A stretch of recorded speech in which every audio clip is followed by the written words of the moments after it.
Hi, I'm Neeta Lind with Daily Kos. I'm here today with Phyllis Young. Her nickname here on the reservation is Phyllis Forever Young, just so you know. Phyllis is a Lakota Dakota member of the Standing Rock tribe. Phyllis, can you tell me a little bit about your background? You have a long history in activism. I've been an activist all my life, and I marched in the Trail of Broken Treaties in '72, familiar with the 20 points that made it to the legislative table, including the Indian Religious Freedom Act, Indian Child Welfare Act, and the legislative communications that became the Senate Committee on Indian Affairs.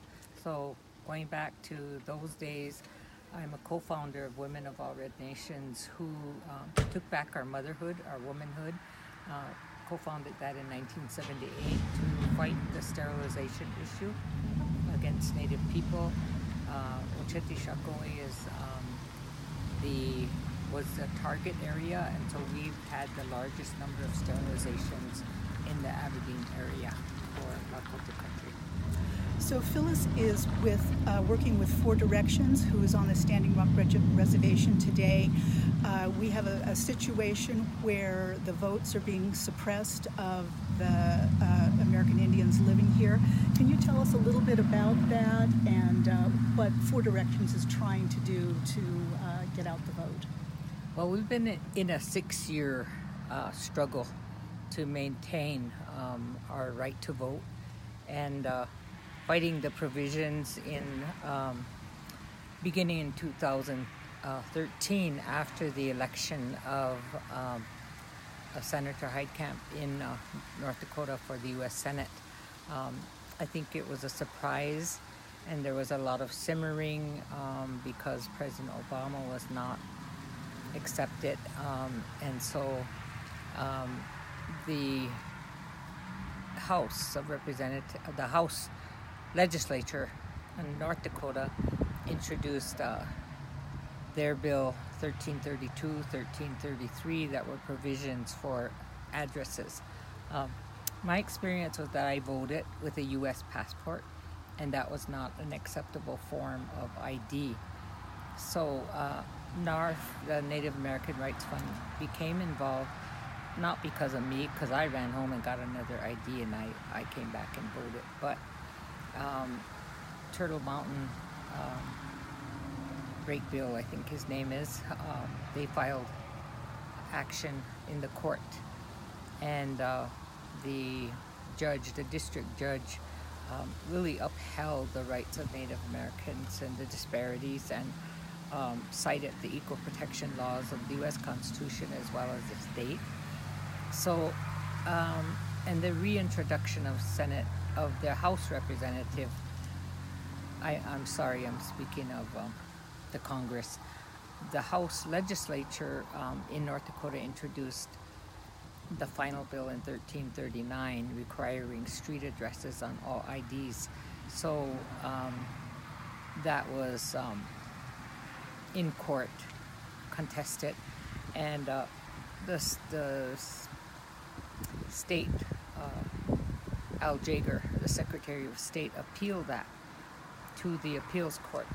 And so we know what went on in the years when the Republicans became the majority, not only in the North Dakota legislature, but as the national as well. So that appeal went to the appeals court, and then the absence of a full Supreme Court had bearing on that. The Supreme Court refused to hear it. It went back to a tie, went back and forth. So we've been in a 6-year struggle with the North Dakota State Legislature, with the appeals court, and ultimately the Supreme Court. So I believe that the new Supreme Court Justice Kavanaugh wants to be a victim, and we're not going to let him be a victim of the politics going on particularly by women. So we are faced with having to create street addresses for our people and issuing IDs. So Tribal Council, the first action was to open their enrollment office and offer IDs free of charge until the election day. So we've been doing that for about a week now, and our staff are overwhelmed. We have about 200 who have applied for new IDs as of today, and we have one clerk who has been doing that for a week. And so we're working on a new initiative to purchase a new ID machine and relieve the existing staff for that. So we have to take some special initiatives to ensure that we're going to get that done, and we have about 8 days to do that. So it's been a 6-year struggle. We have been going back and forth. As I said, I think it was a surprise election in 2012. We mobilized with the presidential election as well. There was no place for campaign for Senator Obama, so we used Minnesota.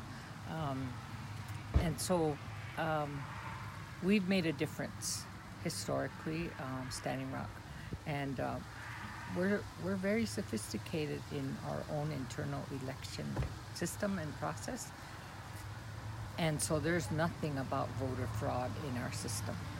So for that statement to be made, we take exception to that on Standing Rock. So we're going to mobilize like we never did before. Our target group are the younger people, the 18-year-olds, and the ones who are in our young adolescents and young adults. So we're focusing on them. We're having a concert. We may have another one. We're going to have rallies. We are hiring young people. So we've hired, as of today, maybe 60 people to go out and go door to door. We have fact sheets on what I just explained, the 6-year struggle we've had. So this is an exercise. We have Article 6 of the 1868 Treaty ratified by Congress. Not a myth, not an old ancient law, but an existing statutory law that everyone must abide by. And that is a citizenship that we have dual citizenship. So we are Lakota Dakota in accordance with Article 6. We are also Americans guaranteed the freedoms and immunities of American citizenship. So we are claiming to be American, and we are going to own it, and we are going to take the vote seriously. We're going to exercise it and ensure that everyone has the right to vote, and however small those provisions are, we will ultimately embark upon a litigation path if that's what we have to do. Great. Thank you so much for your time. We really appreciate it. Thank you.